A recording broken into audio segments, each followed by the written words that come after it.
Stop scrolling. Seriously, stop, because what you're about to hear isn't a fight. It's a warning from the mountains themselves. Subscribe now, because this is the story of the gatekeeper. The valley was quiet that morning. Too quiet. Mist rolled down from the cliffs, settling low across the ferns. Every creature had gone still. The birds, the insects, even the wind held its breath. And then, faint tremors. Not the heavy kind you feel from giants, but light, nervous, hesitant. A young Tyrannosaurus, alone, exploring where it shouldn't be. His mother's territory ended at the ridge, but hunger had pushed him farther than ever before. He was barely half-grown, thin, bold, and stupid enough to chase scent trails without caution. The smell of carrion had led him straight into the wrong valley, one that belonged to a herd of Apatosaurus. If you know the legends of the Ceratopsians, you know this place had a guardian. They called him the Mountain Gatekeeper. Comment if you'd already turned back by now. The young Rex lowered his head, sniffing the air. The ground was soft here, heavy with footprints, dozens of them overlapping, the kind that only come from beasts with horns like spears and skulls like shields. Still, he moved forward, cautious but curious, tail twitching in rhythm with his heartbeat. Ahead, a wall of stone cut across the valley, and on the other side, the faint grunts of grazing. He pushed through the ferns and froze. 3 Apatosaurus, massive, scarred, and armed with thick nasal bosses where horns used to be. They were feeding peacefully until one of them lifted its head. Its nostrils flared. It saw him. The juvenile Rex let out a small growl, meant to sound fierce, but it cracked halfway. One Apatosaurus snorted, pawing at the ground, its frill flaring red in the rising sun. The others began to move, slow, deliberate, forming a half circle. The Rex hesitated. He could still run, but something deep inside him, pride maybe, made him stay. He took a step closer. Bad decision. The first Apatosaurus charged. The sound hit like thunder. Earth flew in chunks. The Rex dodged barely. A horn missed him by inches, scraping across his tail. Pain made him roar, high-pitched and panicked. He stumbled backward, slipping in the mud. He tried to stand tall, to roar louder, to look bigger than he was. But the herd didn't care. They weren't predators. They were guardians. This was their land. The Apatosaurus stomped forward again. The ground quaked. The Rex backed into a boulder, trapped. "Run!" You're shouting at the screen right now, but he doesn't move. Don't look away. This is what happens when arrogance meets nature's wall. The Apatosaurus lowered its head, preparing for the final blow. Dust filled the air, sunlight cutting through in golden streaks. The Rex shut his eyes, and then everything stopped. From behind the herd came a deeper rumble, slow, powerful, heavy. The Apatosaurus turned, stepping aside. Out of the mist emerged something colossal, larger than any of them. Scars across its frill, one horn shattered, one eye gone. The mountain gatekeeper himself. The young Rex froze in awe. This wasn't prey. This was power carved from stone. The old Apatosaurus stepped forward, earth bending beneath his weight. His breath came out in low, rhythmic grunts. Warning, not rage. He didn't charge, not yet. He simply looked down at the Rex, head tilting as if to say, "You shouldn't be here." The juvenile trembled. He let out a low whimper, and finally turned to run. The Apatosaurus watched him vanish into the trees. The herd stayed still, waiting. When silence returned, the gatekeeper lifted his head toward the rising sun, his frill catching the light like molten gold. But before peace could return, the wind shifted.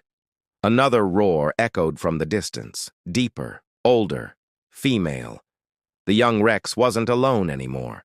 The Apatosaurus turned toward the sound, pawed the earth, and took a step forward. When you guard the gate long enough, eventually something tries to break through. Comment "Still watching" if you want part 2, and subscribe before the mountain wakes again. The air was thick with the weight of an approaching storm. Clouds dragged shadows across the plains, rolling over the tall conifers that stretched toward the mountains. The ground trembled not from thunder, but from footsteps, heavy, deliberate, ancient. From the north came a hunter unlike any that had ruled this land before. It was new, raw, powerful, a primitive relative of the tyrant line that would one day dominate the world. Tyrannosaurus Mcraeensis, shorter arms, thicker bones, broader jaw, the first whisper of what the true king would one day become. It had followed the scent of a giant. Weeks of trailing herds, picking up traces of dung, trampled grass, broken branches, each clue leading to something colossal, something slow, something worth the risk. When it reached the clearing, the storm had nearly arrived. Rain began to fall in soft, uneven drops. Ahead, among the trees, the Apatosaurus herd grazed. Enormous necks rose and fell like waves in a sea of green.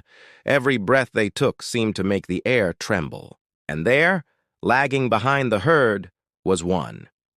An older female, her gait slower, her tail dragging slightly through the mud. The kind of weakness predators can smell.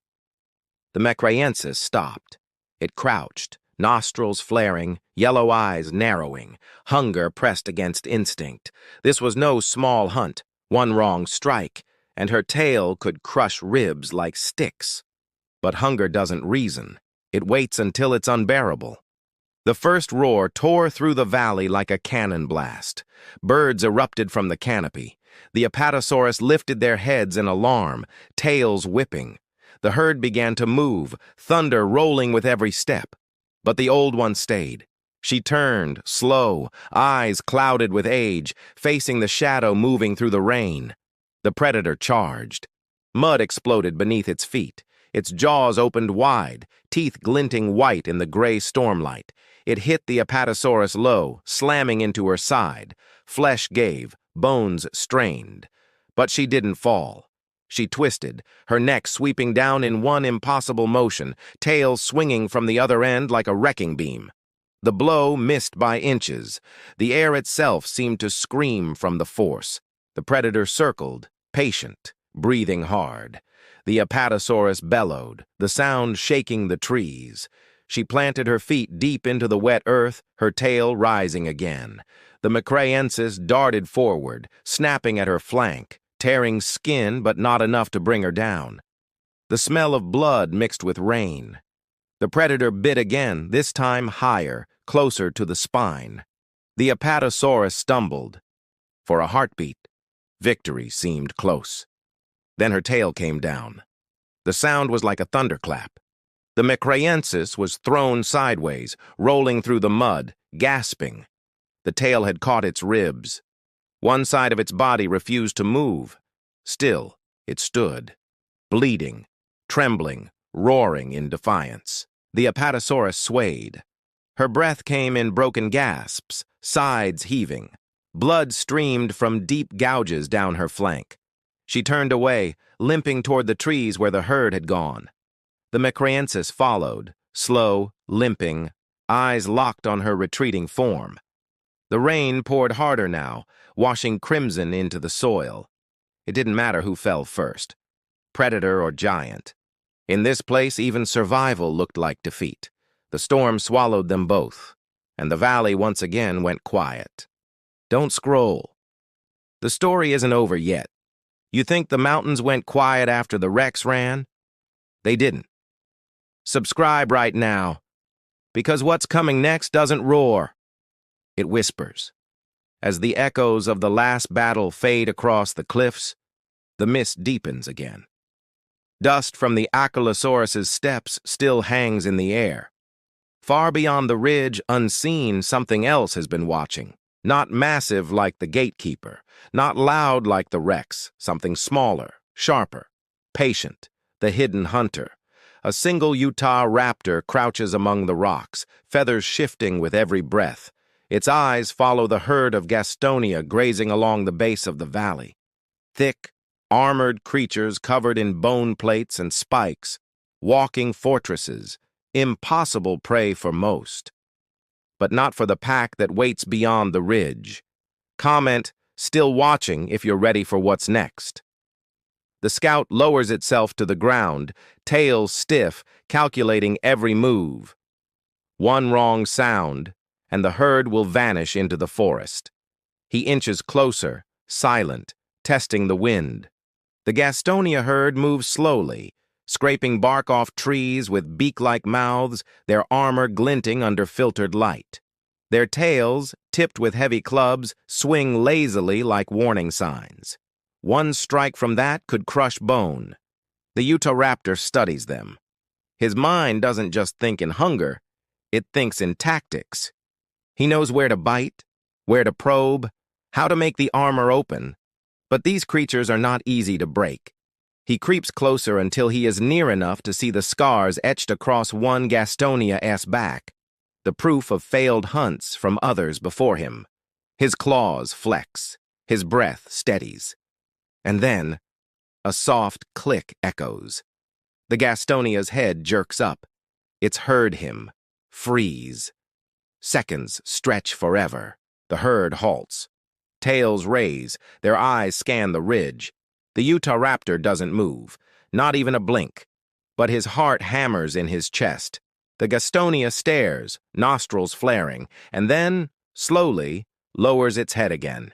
Safe. For now. The raptor inches forward, testing the defenses. His claw reaches toward the nearest plate, tapping once. The sound is hollow but dense, like striking stone. He taps again, faster, almost curious. The Gastonia shifts suddenly. Tail swings, fast, brutal, a blur of motion. The club misses the raptor by inches, smashing the ground and sending a shock through the dirt. The Utahraptor leaps back, feathers ruffled, breathing hard. It's not fear, it's excitement. He's found the rhythm. The weak spots are between the plates. Small, but there. He knows what to do next. But he's not alone. He turns his head slightly. Beyond the ridge, faint shapes move. Silhouettes, 5, maybe 6, eyes glinting in the dim light. His pack, waiting for his signal. The scout's throat vibrates with a low chirp, barely audible, short, sharp. The Gastonia herd freezes again. They can feel it now. Something's wrong. The leader, an older male with deeper scars, stomps the ground, warning the others. The raptor doesn't attack yet. He's testing, watching how they react, mapping the herd's formation. Each time the tails swing, he learns. Each movement teaches him where the blind spots are. He crouches lower, blending into the brush. His claws sink into the soil. His eyes lock on the weakest one, a smaller Gastonia lagging behind. For a moment, everything goes quiet. No sound, no movement. Just the low hum of the wind passing between them. And then, a single chirp. The ridge erupts in movement. 6 Utahraptors emerge from the mist, charging down like shadows with teeth. But before they can reach the herd, the ground trembles. A shape moves between the Gastonia, larger than the rest, covered in scars, eyes burning like embers. The Alpha Gastonia turns, raising its armored tail high, ready to meet them. The scout stops mid-charge. His eyes widen. This isn't a weak herd. This is a fortress. Dust rises. The mountain shakes. Both sides freeze, predator and prey locked in one moment of silence before chaos. The Utahraptor glances back toward the ridge, signaling again, one more time. The pack spreads out, fanning like shadows, surrounding the herd from all sides. The leader Gastonia grunts, steps forward. His tail swings once, a warning. The air crackles with tension. One wrong move, and the valley will explode in violence. And just before the first strike, The Hidden Hunter, Part 2, the pack descends. Never mistake silence for safety, like if you held your breath. Comment, "Still watching," if you felt that tension. And subscribe, because the hunt has only just begun.